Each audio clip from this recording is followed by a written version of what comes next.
Hello, everyone. Welcome, welcome. Here we are again on another day. I have our coach, Kristen, here with me. Welcome, Kristen. Thank you for being Hi. here. And she Thank you has a for beautiful green top on. I love it. Love it. So thank you for being here. Thank you for joining me. And Kristen and I are going to talk about something that I don't know if you all have it, but we feel it. We see it everywhere, don't we? We do. We do Do all you the want to time. tell us what you want to talk about today? I want to talk about anxiety. Yes. It is everywhere. Yes, it is everywhere. So before we get started, I don't know if you've been watching our live shows, Kristen. We've been starting with being here and now, and one of the reasons for seeing anxiety everywhere these days is because we forgot how to be here and now. And Yes. then if we're not here and now, guess where we are? We tend to be in the past, and we love to replay the past. How about yourself? Have you thought about anything from the past just today, Kristen? I have actually just Perfect. replaying, yeah, past jobs and things I've done. So yeah. Yeah. It just comes, right. You're not even consciously wanting to think about it, but your brain just goes into a loop and then want you to be there with it and want you to think about it, and then it starts saying you should have done this, you could have done this, why didn't you do this, right? All these conversations starts going. Oh yeah. Oh yeah. That loop just keeps going and going and going. Sure. And Going, yeah.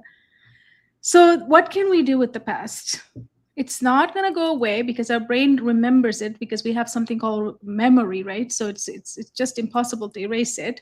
So what can we do it? We just need to let go. But before you let go, just take the lessons from it, because everything that happens to us happens for a reason, and there's always a lesson in it. Just take that and then use it now and here, and then just let this go, because this over here in the past is wasting your time, energy, and your resources by playing that loop, like Kristen just said.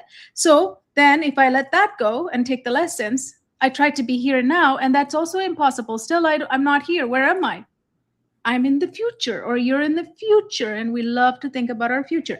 That is perfectly okay to think about the future, right? I love to think about my future. I love to set intention, right, Kristen? Intentions are powerful. We can set them up, but that's not how we think about future, do we? no, no. We want to plan it and we want to control it and we want to make it happen the way we want it to happen. And somehow the past gets involved without even permission. Do you see it? Oh, definitely, definitely. Past Somehow, patterns wanna show up, yeah, so that loop thinking shows up in my future planning. I'm like, wait a second, when did you join this party? I never asked you to come. invite you. I didn't invite you to this future party that I was planning, but you're here. Why? Because we love to look through that, through the past, right? Because we have memory again. It's going to tell us, you remember you did that last time and you never, you never had success. So why would you do it again? Like, these are the feedbacks normally our past is giving us when we're trying to set intention for the future. So just like Kristen says, trying to plan it so much and trying to control the future so much, it creates what? our favorite Anxiety. our favorite word. It's anxiety. Yeah, we all feel it. We feel like something's going to happen, I'm not sure what it is, but something's going to happen. That feeling, your heart is racing, your body's not feeling unsettled, right? So what can we do with the future? We really, future is not in the control of us. I wish I can say that we can predict it, but we don't have that ability. That's one thing that humans don't have. So why don't we do one thing? We can bless it, because we know future is coming, right? Mhm. So why don't we bless it and we release it so it's available to us? It can come to us, because you see, holding that hand up in the future or holding your hand up like in the past, it really hurts. My hands are hurting. So let those go, release this, and then look what happens. You have your hands now. You can come here and now. This brings you here and now. And in this space, look at it. When you even put your hands together, there's a peace, isn't there, Kristen? When you bring these together, doesn't your body feel like tucked and peaceful, right? So from here, we can learn, because I'm here, because my all my memory is here, all my brain power is here, Mhm. not in the past or the future designing something I don't even want. So, and then we can live. when we're learning, we can live, and then we can lead ourselves and others that we're responsible for. But if we're not here and now and here, unfortunately, we can't do learning or living or leading ourselves or others. That's what's happening, and that's what is causing anxiety, right, Kristen? Mm-hmm. Yes. Absolutely. So, Absolutely. what is your favorite way of bringing ourselves now and here besides this conversation with our brain? That's one way. But what else do you do to bring yourself here and now so you don't feel anxious or stressed? So I tend to feel it when I get anxious. I can feel it in my chest. Yes. That's usually where it comes up. And so um, well, first of all, I sit and I either just place my hand on my chest or I just kind of lightly tap on my chest and deep breaths and just ground myself in my body and where I Is there am. a pattern you follow? Is there a pattern for the Um, breathing? for the breathing, sure, I Yes. do. Of course, I do in for 4 and I hold for 4 and then I exhale for 6. Okay, let's do it. Okay. Can you take us? Inhale for Okay. Okay. We're going to inhale 2, 3, 4, and hold 2, 3, 4, and exhale 2, 3, 4, 5, 6. And again, inhale 2, 3, 4, and hold 2, 3, 4, and exhale 2, 3, 4, 5, 6. one more time. We'll do it 3 times. Yeah. Inhale 2, 3, 4. Hold 2, 3, 4, and exhale 2, 3, 4, 5, 6. Amazing. Thank you. Look, we already feel better, right? I do. I do. I feel great. It's the best thing you can do before you start a live or something too, and a presentation or something too, right? For sure. So there's something we've been noticing, right, with more and more students, more parents, even more adults. The anxiety. The word is anxiety for today. So it's not just occasionally, but it's consistently, right? Sometimes it just doesn't stop. It just keeps going and it keeps going. So when we have consistent anxiety, what happens? We lose our focus, right? Our emotions are all over the place. And then when we have anxiety, we're going to show behaviors, and then anxiety actually takes a lot of energy out of us. Do you notice that? It is exhausting. It's Absolutely. exhausting, right? So it's also Mentally that, exhausting, physical. I mean, just everything. Absolutely. yeah, drains your energy. So if you're struggling with this, like in your focus, in your emotions, or if you're witnessing your children or your students having behavior and then energy crashing, that's because the anxiety is playing a huge role in their life, right? hmm So the question that keeps coming back is what? W- Are we actually looking at anxiety or something deeper than calling that anxiety? What is going on, right? It makes you wonder, why are we this anxious? It's not just, I mean, sometimes it's even little kids like 5-year-olds, 6-year-olds are getting labeled with that too, right? So tell me, what do you think, Kristen? Well, it is. I mean, it is everywhere. It's just everywhere, and I see it in so many people, and like you said, of all different ages and um, diversities, just everywhere. And so, student, well, in people, so it's showing up um, a lot of time as overwhelm, and like you Right. said, lack of focus. But honestly, I it's your body is trying to tell you something. Yes. There's something there's something Deeper. right. So it's the anxiety is more a signal of something else. Yes, you're a coach, a holistic neurogrowth success coach, and a teacher still. So at school, right? So Yeah. tell me, how do you see this in your students when you're at school? It presents differently in different people. So some people just get completely overwhelmed and withdraw, Yes. and they don't want to be part of anything. And some people, they strive for perfection. They want to do everything right so that nothing could be wrong. And some people just push harder and harder, and just get busier and busier, Do which you is find do you find some people to be having a lot of distractions in their behavior? It's like a lot of distraction to others and not themselves. right. They're not able to focus. Yes. Definitely not able to focus. Yeah. So like I said, I see it in different ways. Yeah, and that's just something else we have to be very careful with. Anxiety shows up different in different people. Some of them, as you mentioned, it's avoidance, right? Mm-hmm. Shutting down, avoidance. Yeah.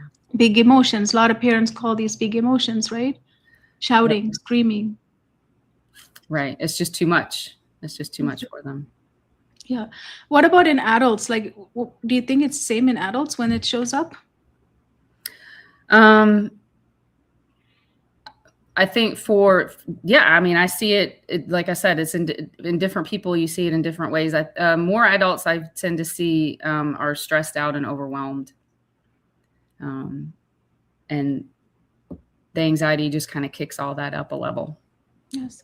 How does this affect? How is it affecting? So let's look at all the ways that this is causing lots of trouble for the students. First of all, let's look at that from your school perspective. What is it happening? They can't focus, then they can do well in school, right?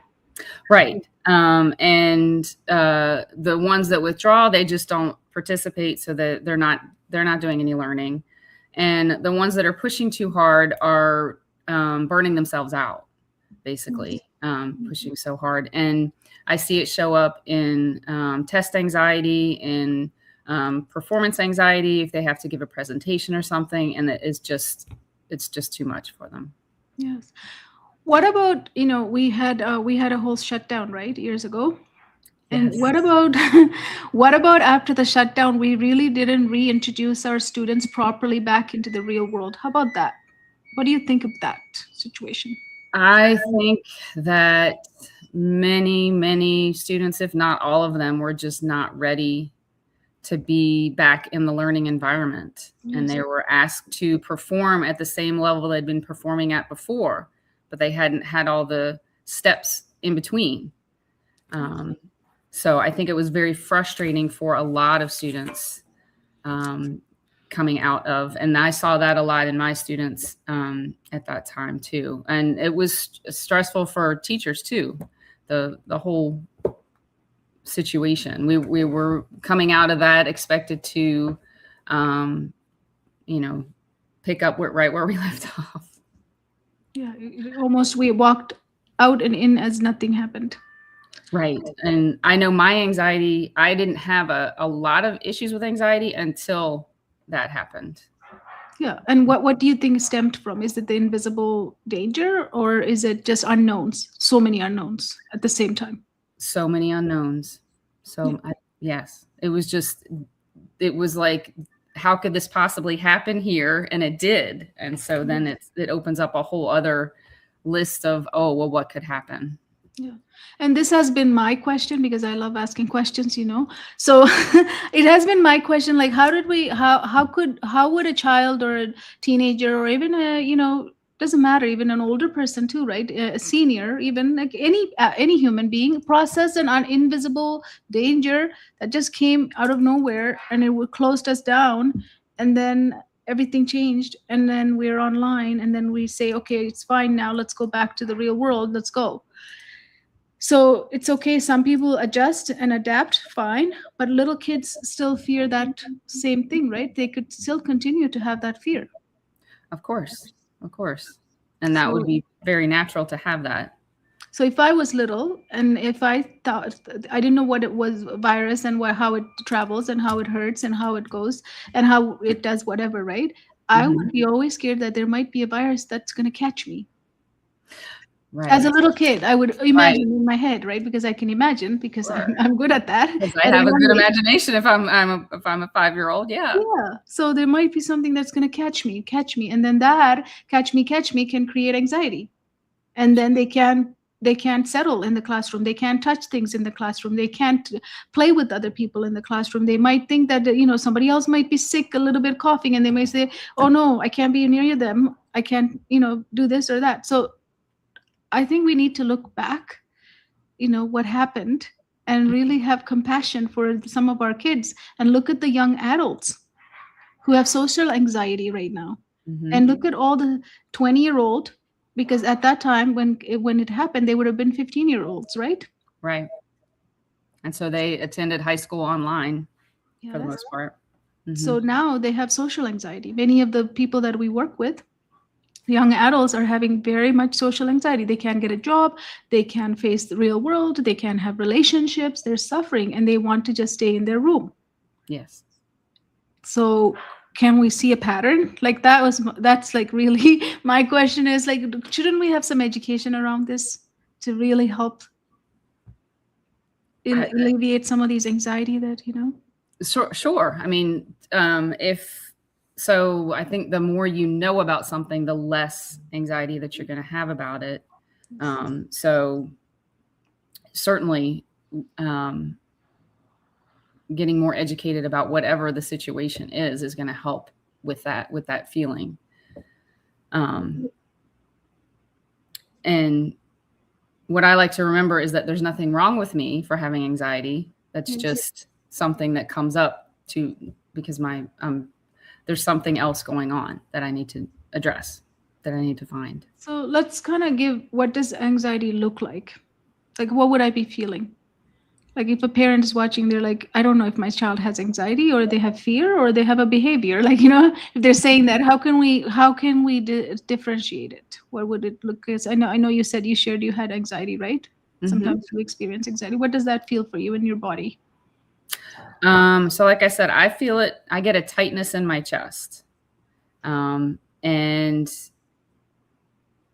either a tightness in my chest, or I get like a ball in my gut or in my belly. Mm-hmm. Right. And that I recognize, okay, I'm anxious about something. So let's figure out, what is my brain telling me, and what do I know is really going on? Yes. So can you separate it? When you ask that question, is it possible to talk to your brain and separate it? I mean, I guess as a coach, you know how to do that now, but Sure. I mean, anybody can do it. Anybody can do it. It's just recognizing that what your brain is telling you may not actually be real. So what is underneath anxiety? What is underneath, if you think about yourself, what do you always go to? Like, if I was to ask you, what is the root of that? What is the root of that? What would it go down to? Generally, it's either fear or overwhelm. Yes. That's the culprit, the fear. Yeah. So fear of the future a lot of the time. What's going to happen? Yeah. What if? What if? Yeah, fear of the future. Because future is uncertain, right? Sure. We don't know. It hasn't been written yet. Yes. And especially when there's a lot of chaos in your environment and in the world. And then we always have to ask, what's going to happen to us, right? What's the world going to look like? What's my life is going to look like? How is my kids' life going to look like? So there's a lot of uncertainty associated with that fear. So for you, that was it, like fear of the future causes anxiety. Yes. And can you stop it? Yes, absolutely. Absolutely. And how would you stop it? What would you do to stop it? So when I recognize it, then I stop and I do some breathing and just get back into my body and think about, okay, what are the messages that are playing? What is on that loop? Yes. And I have to stop that loop and say, okay, no, you know better than this. You know that that's not, if it's what ifs about, okay, when I was moving last year, well, where am I going to live?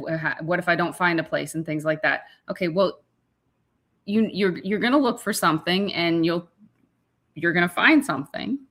And so it's just telling my brain, okay, stop the loop and stop the what ifs, all the what ifs, right? And think about, okay, what you know now. Okay, you know how to look for somewhere to live. You know what you're looking for. You know what your budget is, and just go through the things that you know, and the things that you know are true, and not the what ifs off in the future. Yeah, absolutely. Absolutely. So what if we look at anxiety as not a problem, but as a signal, Exactly. right? It's actually a signal. Right. Like Right. our All right. body is processing something that is not comfortable with, right? Mm-hmm. So it's giving us all these signals that I'm not comfortable with this, I'm not comfortable with this. So why don't we look at it from a signal point of view? And then, as you said, start noticing the loop that's bringing that anxiety, because there's always a loop associated with it. There's always a story that's playing along with it. Definitely. Yes. Definitely. Yes. Mhm. Some of the loops that parents have are, if the child is not behaving at school, they could have a loop that's going, what if I'm a failure? What if I have not provided what my child needs? What if they get labeled? What am I going to do with that label? Mhm. All of these things, you have to live in a space of fear, right? Fear of unknown is what my child's future is going to be. So if you go to the bottom of that, it is always based on, I'm going to screw up my son or daughter's future, right? If you go to any parents, if you ask them, that's their biggest fear, is I'm going to screw up their future. I have a daughter that has anxiety and had panic attacks and all of these things, and yes, that was all going through my head. Yeah. Absolutely. Yeah.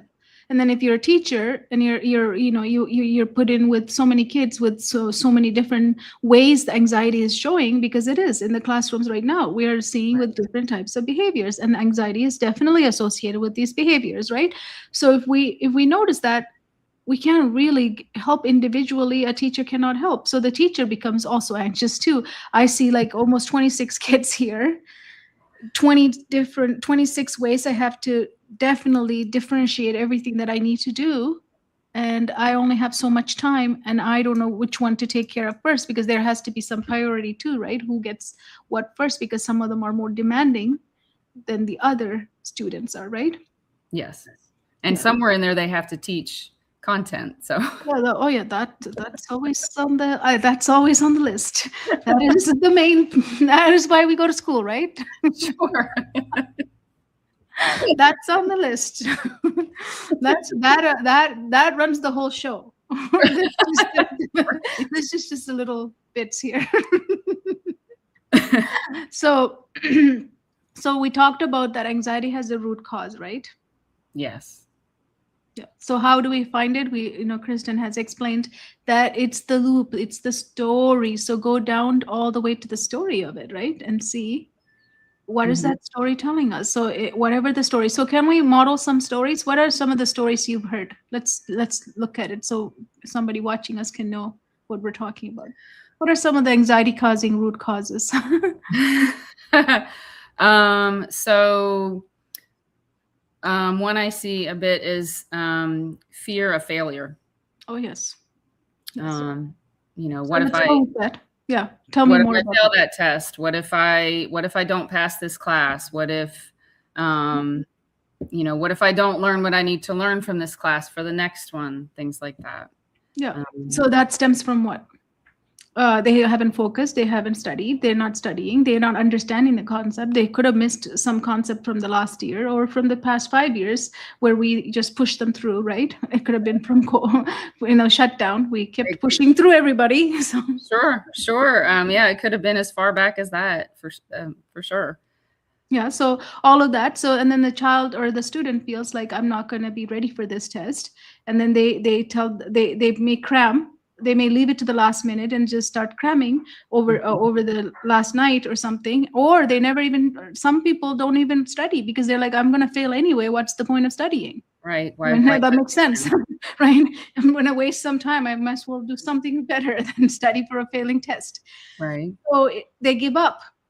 So Yes. some of them overstudy and burn themselves out, and then they still know that they're going to fail. And then we have those students too, right? They say, I studied so hard, but I forgot everything on the Yes. test because of the anxiety blocks them out, their brain from functioning too, right? So it's gone. So I there's see. Mhm. so many ways anxiety can show up, right? Yes. Okay, give me another example. Let's look at that. So the test is, so all the way to the root cause of that would be just fear of failure, right? Right. Basically, I'm not ready to face what I'm going to get on this test. So how do Mhm. I, the signal I'm getting from the body is, I need to escape this. That is the signal. I need to escape the test, but I can't. So then I have to suffer through the anxiety, and then some people get into panic attack. Yes. Yes. Yes. So what is another example that you can think of? Um, What about moving? You just talked about that. mhm. Moving to another place, moving to another school, moving, like parents are separated and they get, the kids have to move from two households, or there's moving separately or something, right? All of that. Would that create anxiety? Is Sure, sure, and fear of the unknown, Yes. I think. Why anxiety will be created in this situation? Because fear of the unknown, plus we're losing what we know that was already a schedule, that was part of our rhythm, right? It was a And we routine. had right, we had our place, and we won't have that. No, we don't know who we're going to live with. We don't know which neighborhood we're going to. We don't know who's going to be my neighbor. I don't know what Right, are the school. neighbors nice? Are there kids to play with? Yeah, Sure. and I don't know if I like the neighborhood. I don't know if there's a park that I used to like and go to. Now I don't have a park. I don't know if I like this new school. They're going to hate me. They might bully me. They might not like me. Like all these things, right? For little kids, Yeah. even adults too. I might not like the food, Yeah, everything and anything. So then of course constantly that playing of that same story about this, everything is going to be bad because everything was good here. That's why change is always hard, right? Change brings so much anxiety into people, right? Absolutely. It has for me for years, but I'm learning to embrace change. So Yeah. So let's go to the root cause of that. So that is a fear of change. Now, why do we fear change? Because we don't know what the other we side don't looks like, right? we don't know what the future of that change is going to be. So here's how I like to offer something for all of this. Any kind of anxiety, what we could do is we can look at, okay, if I do move, or if I do fail this test, or can I study to pass this test? Let's look at options that could happen. Instead of saying, I only have one thing, I'm going to fail, right? Mm-hmm. Instead of saying, if I move, I won't like this place, or I don't like change, whatever you want to call it, right? Why Right. don't we look at it, okay, what is the worst of you moving? What is the worst of the case that you could go into a place and what? That you would Mhm. hate it. Right. And nobody's there that's nice, and the food is bad, and the school is bad, everybody's bad, and you just hate it. Okay, that's the worst of it. Okay, what's the best of it? What's the best of it? On the other That you have a fantastic neighbor with a great kid to play with, and you love your teacher, and the classroom's wonderful, and yeah, the school's nice, everyone's so friendly, and it was friendlier than the previous school that I was in. It's exciting, right? Oh, right. yeah. Perfect. Okay, what is, like, not the worst of the worst? Like, what is a little bit better than the worst? What would that look like? The school's The school's pretty good. The yeah, but teacher's the nice. neighbors are bad. But the Yeah. neighbors are crappy. Yeah. Yeah, the area's not that Yeah. great. But And there's I don't a go out pretty there. good park right down the road, so. Yeah. Okay. What is not the best of the best, but just best? What would that be? You like your neighbor pretty well. They're okay. Yeah. And your teacher's pretty nice, and some of the kids in the class are, they're pretty nice, but Some of them are mean, but some I of them are not. Yeah, some of them are not so great. it's okay.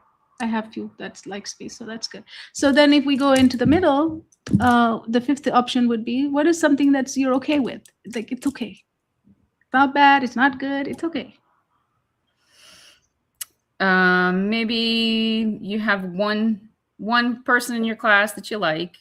Maybe you don't like anybody else, and maybe your teacher is not really nice, but not really mean. So you just okay. You're just like, okay, it's a change, but I can handle it. I'm okay. Mm-hmm. You're like, yeah, it's not that bad as I thought to be. It's not the worst of the worst. Yeah, it's not the best of the best, but the worst of the worst. So I'm in the middle, so I'm okay. Okay. So when we can help our children or any age, even us, I always go through this too. I call these are the possibility doors, right? We have all these doors we can open and we can explore these doors. And I just created this with my son when his dad was sick. And he was so upset and he was so in anxiety and all stressed out, like, oh my goodness. He's like, I don't know what's going to happen to my dad. What's going to happen to my dad? So I said, okay, let's go through it. We had 7 doors we opened, and I said, okay, what's the best of the best of the best of the best that's going to happen here, right? And he gave me all his beautiful things that he's going to do. And then I said, what's the worst of the worst of the worst of the worst that I'll never meet my dad again. So I made him his body and everything to accept that there's that possibility, because all is possible, right? It's not in our hand. Everything is possible, right? So when he accepted it, the next time we were driving back from the hospital, I didn't look. I guess my face didn't look right. You know how children know when your face don't look right. He's like, what's wrong, Mom? I said, no, nothing. I'm just driving. And he said, no, Mom, you're thinking something. What's wrong?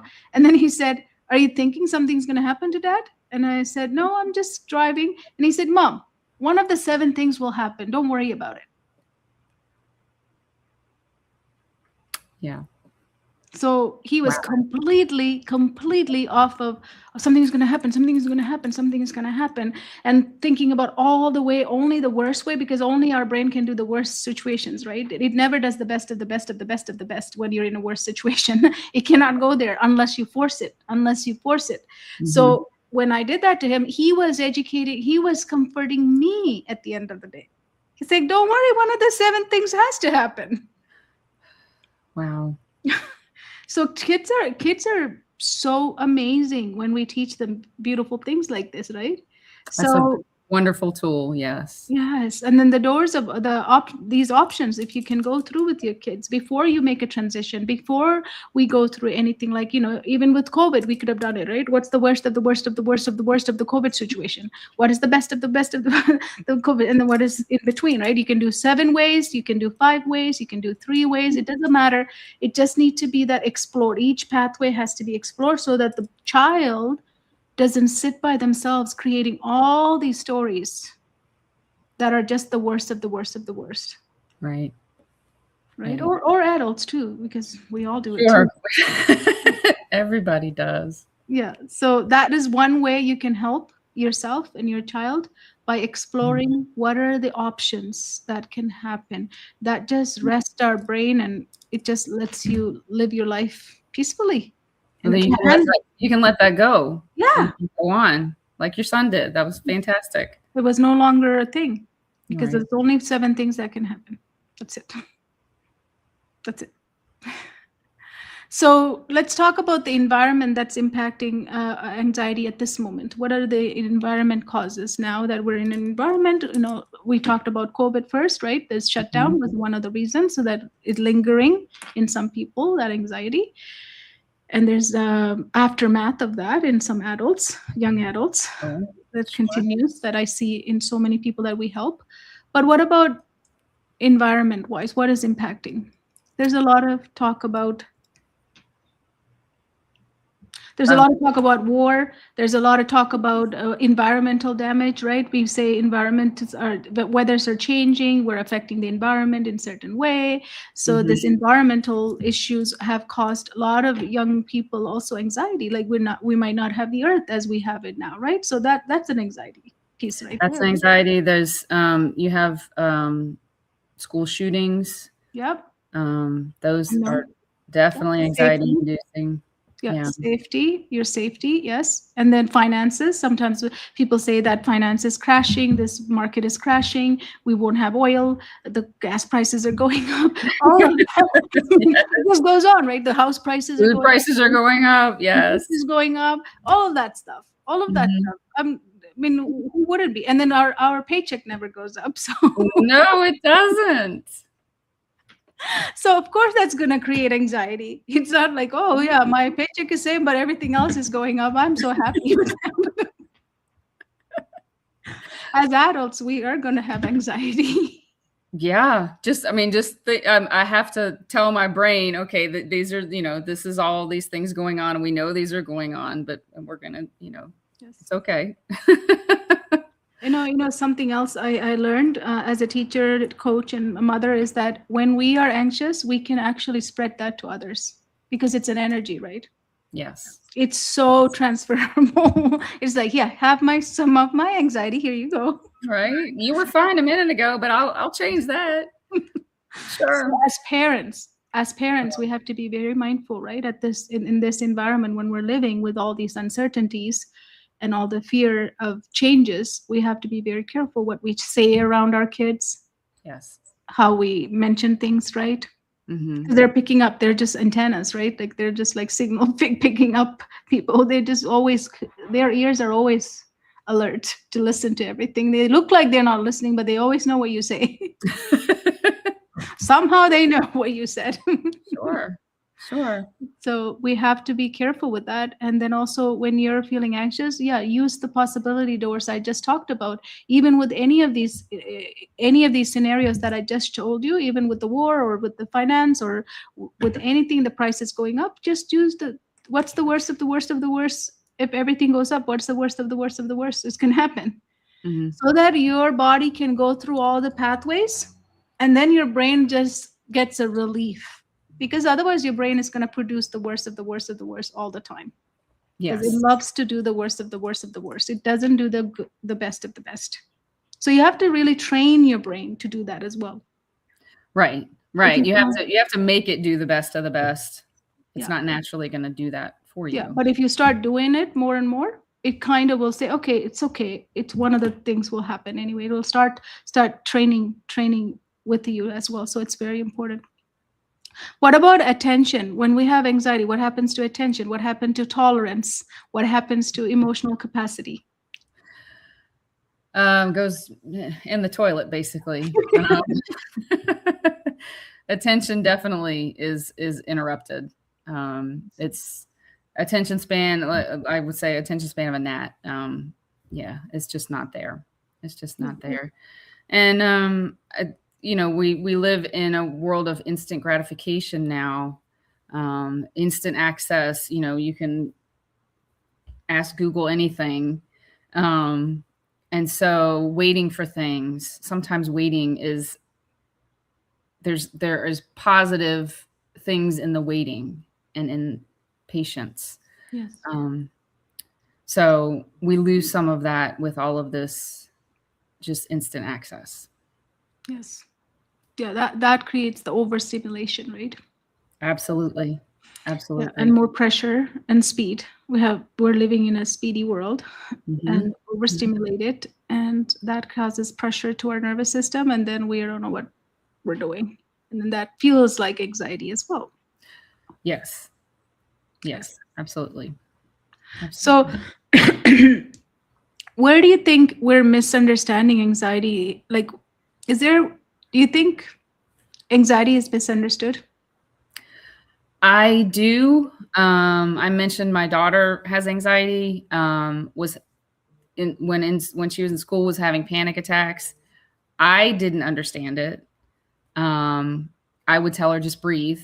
Not in a controlled way or anything. Just breathe. Just breathe. And later, a few years later, I had a panic attack and somebody told me to breathe and that did not help. So, because they're just standing there telling you, well, get over it, get over it, get over it, instead of walking me through like a breathing exercise. But I didn't understand it. And I would ask, why are you anxious? Why are you anxious? I don't know. And I didn't understand that either. So those are things you shouldn't do then, right? I wouldn't recommend it. I wouldn't recommend it. No. Yeah, not at that stage of panic attack. You wouldn't ask, what can you explain to me? I know I can't explain to me. I can't explain anything. No, the best thing is just to be present and just to be calm and regulated yourself. Yeah. And let them get to the same space. Yeah, you just hold space for people. If your child is having anxiety, if your partner is having anxiety, only thing you have to do is touch their pulse. I love touching people's pulse. This is very good. They don't even know. It just feels like you're touching their hand. Of course, if they're loved ones, right? Like if you know your daughter or something, you can just touch their pulse. And then by touching their pulse, if you remain calm, you can actually transfer your pulse to them. Yes. And soon you both will relax into the same rhythm as your heartbeat, but you have to be calm first. You can't just go and make her more anxious. Yes, you got to be calm and regulated yourself first, of Yeah. course. And Or then you're it just going to moves transfer your anxiety onto them. Then you're both just going to keep ramping up in anxiety. yeah, That's not what we that's want. not good. That's not No. good. So it's actually works really well, even with kids with ADHD. Mhm.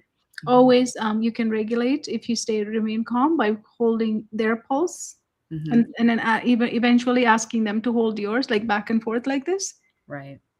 And then it just we hosted a parenting in flow event in a few cities last year, right? Yeah. So we did this pulse of exercise Mhm. um, with the parents, and you should see the room as they're doing it. The room just went.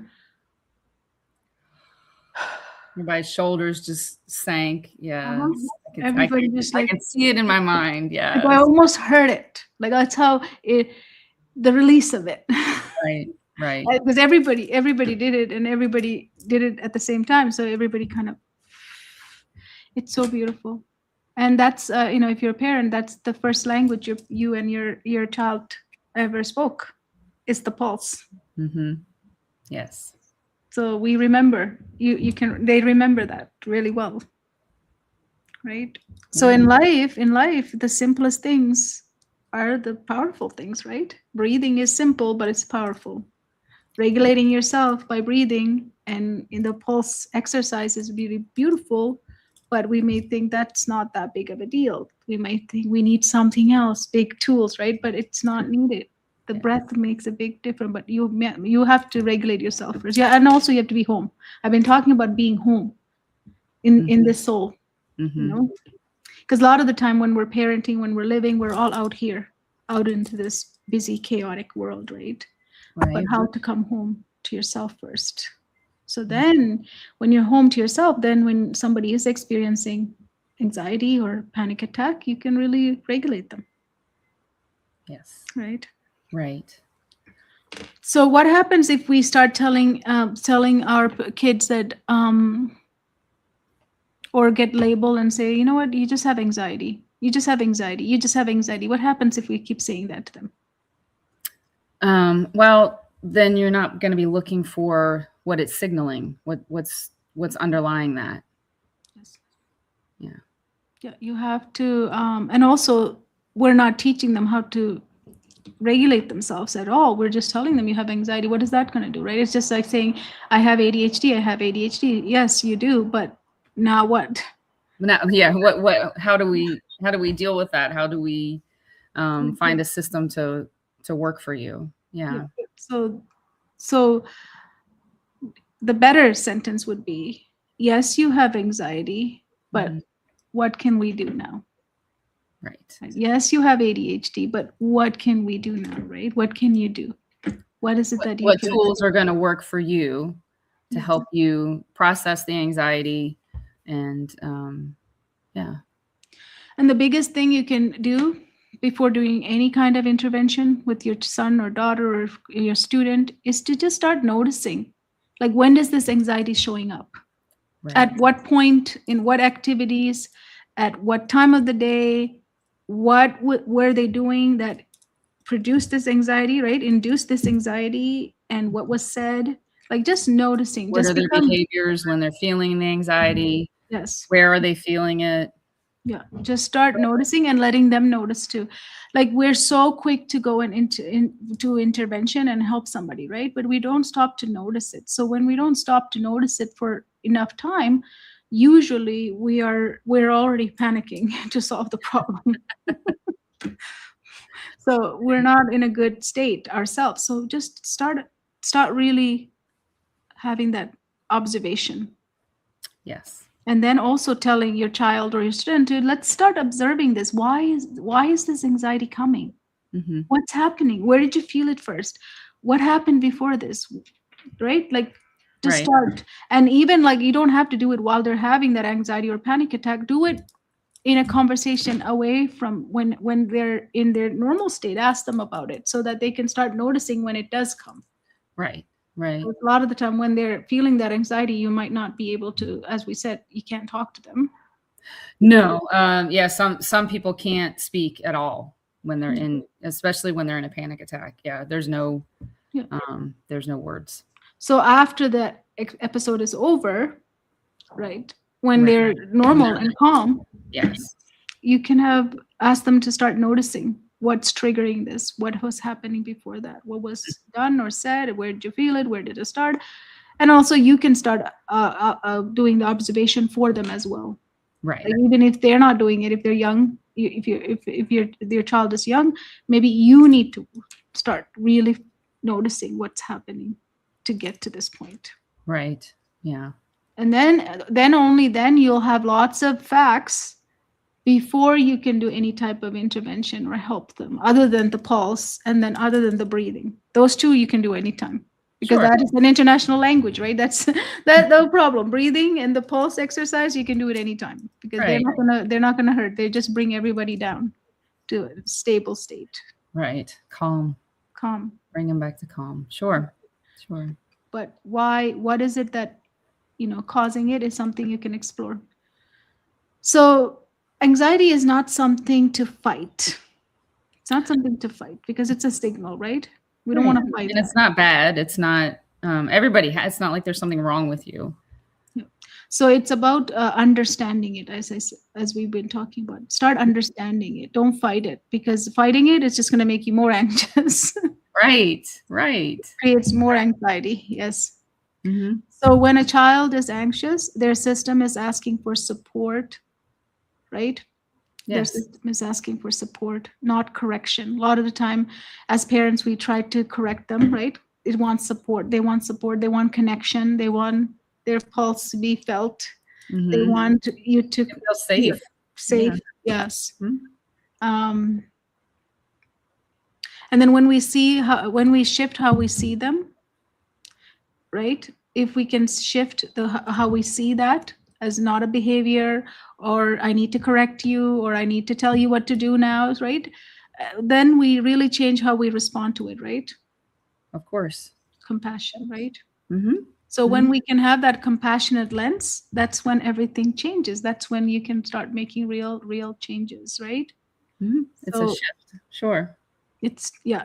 we have to shift first. So if your child or you or your students, anyone, if you're an adult, if you're feeling anxious, there are a few things we talked about today. One is really being here and now, not allowing your brain to go into the past and projecting that past into the future, and then thinking about the future with all sorts of what ifs.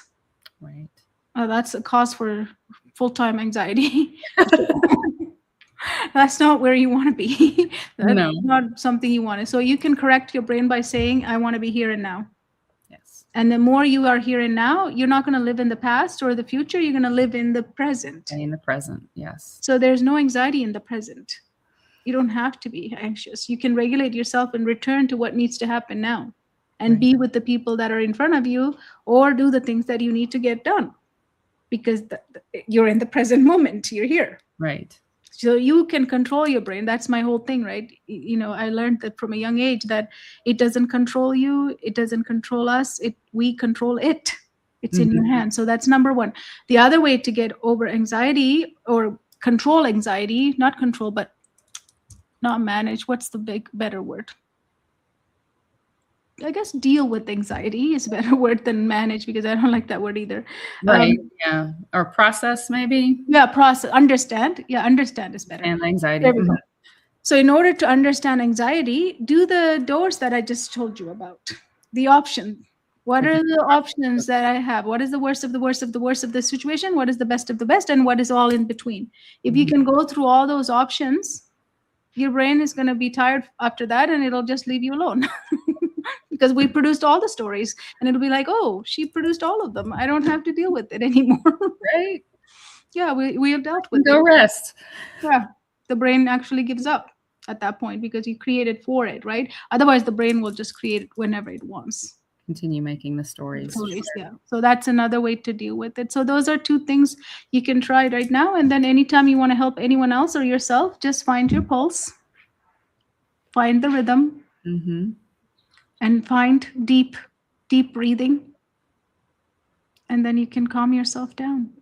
Because in calmness, there's no anxiety. There is none. Mhm. Yeah, when you touch your pulse, actually the anxiety will evaporate. Because you just become very, very calm. Try it. I want people to try this. I'm Yeah. holding on to both of my arms, right? My Mhm. pulse on both arms. And if you do this, it just feels so beautiful. Mhm.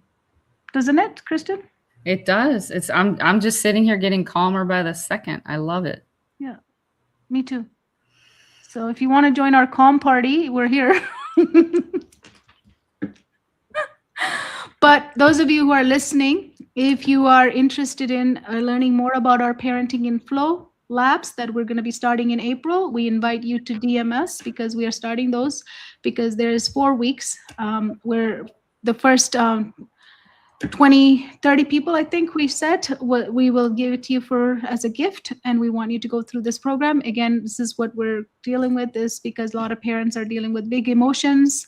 A lot of labels are being given out, such as ADHD, anxiety, depression. All these things are going up, up, up in every angle. I hear this. So we want to help you. So if you're interested in that, DM me and I will give you the information, and it is a gift from us to you. And then Kristen can be found in all social media as well. She's one of our holistic neurogrowth success coach. So she can help you as well. She offers one-on-one coaching. Otherwise, just reach out to us and we are here to support you. And if you have any questions or comments, also tell us.